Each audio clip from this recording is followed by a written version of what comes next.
মাছের দোকানে গেছিলাম, দেখিয়েও ছিলাম, মাছের দোকানে গেছিলাম তো কিছু মাছ কিনেছিলাম, বাট দেখাইনি যে কি মাছ কিনেছিলাম। তো তার মধ্যে এটা হলো একটা মানে অন্যতম একটা মাছ, মানে সবার, ওরও পছন্দ আমারও পছন্দ। আর এখানে আছে টাইগার বার্ব, আর এখানে জেব্রা আর শ্রিম্প, এই তিন রকমের মাছই নিয়ে এসেছি।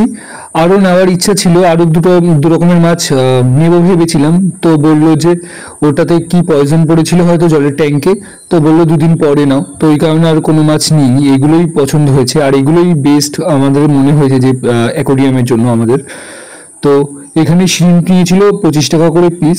এখানে আমরা বলেছিলাম যে একটা মেল একটা ফিমেল দিতে, তো দেখে দিয়েছে, জানি না মেল ফিমেল আমরা মানে আমি আপাতত আইডেন্টিফাই করতে পারছি না, বাট বুঝতে পারছি যে যেটা ডার্ক কালার সেটা বোধহয় মেল, আর যেটা লাইট কালার সেটা আই থিঙ্ক ফিমেল হতে পারে, আমরা শিওর নয়। আর এখানে আছে জেব্রা। তো এই যে এখানে ডজন নিয়েছে 120 টাকা, না না সরি, 60 টাকা ডজন নিয়েছে। তো আমরা 1 ডজন মতন নিয়ে চলে এসেছিলাম। আর যে টাইগার বার্বটা এটা 180 টাকা ডজন নিয়েছিল, তো আমরা 6 পিস মতন নিয়েছিলাম, 90 টাকা মতন পড়েছিল। আরও মাছ কেনার আছে, ওগুলো নেক্সট মান্থে আনবো, এই মান্থে আর আনা হবে না, মানে আনবো না আমরা ইচ্ছা করি।